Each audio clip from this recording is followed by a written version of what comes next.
በትዳር 17 ዓመቴ ነው። ከባሌ ጋር ባለኝ ያልጋ ላይ ግንኙነት አንድም ቀን ደስታን አግኝቼ ስሜቱን አውቄው አላውቅም። ያም ስሜት ስለሌለኝ ቀዝቃዛ ስለሆንኩ ፍላጎት ስለሌለኝ አይደለም። ሙሉ ችግሩ ያለው ባሌ ጋር ነው።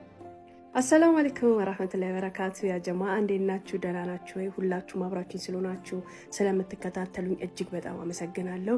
ላይክ ማድረግ፣ ፎሎ ማድረግ፣ ኮፒ ሊንክ ማድረግ ግን እየተዘናጋችሁ ነው። ምክንያቱም የሆነ ቦታ ላይ ስታክ አድርጓል ቻናላችን። ላይክ እያደረጋችሁ ፎሎ እያደረጋችሁ አብራችሁኝ እንድትሆኑ እጠይቃለሁ። እነዚህ ወደ እናንተ የማቀርባቸው ሀሳቦች ምንም ዓላማ የሌላቸው ለማውራት ላሉባልታ የሚመጡ ሀሳቦች አይደሉም።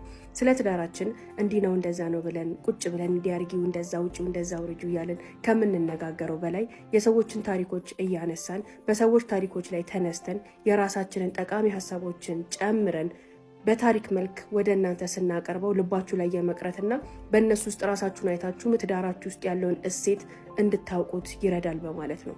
እነዚህ ታሪኮች በእውነተኛ የትዳር ህይወት ውስጥ ያጋጠሙ የተወያየንባቸው ያወራንባቸው መሰረታዊ ሀሳብን የያዙ ቢሆኑም በእኔ በኩል ግን በጣም ብዙ ነገር ይጨመርባቸዋል። እናንተ እስከ መጨረሻው አጓጉቷችሁ ወዳችሁት ተምራችሁበት እንዲሄድ ለማድረግ ብዙ ከራሴ ማመጣቸው ሀሳቦች እንዳሉ እንድታቁልኝ እፈልጋለሁ።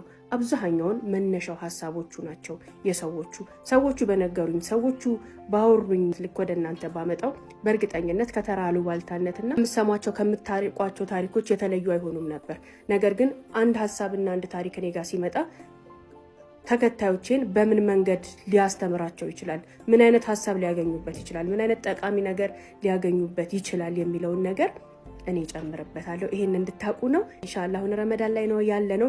አዳዲስ እቃዎች ገብተዋል። እነዚህ የምታዩቸው ቆንጆ አልባሳቶች፣ ጫማዎች፣ ቦርሳዎች ቤተል ኤጂ ሞል አንደኛ ፎቅ ሀውለት ጋር በሉናኑ አባያ፣ ቦርሳ፣ ጫማ፣ ድሪያ፣ ቶቦችን ሀውለት ጋር ሳታዩ እንዳትገዙ። የተማርኩ ነኝ።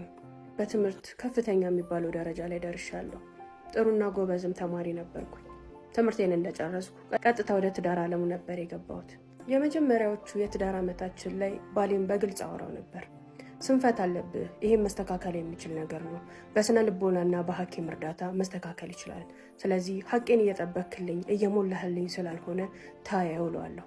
እሱም ምንም ተቃውሞ አልነበረውም።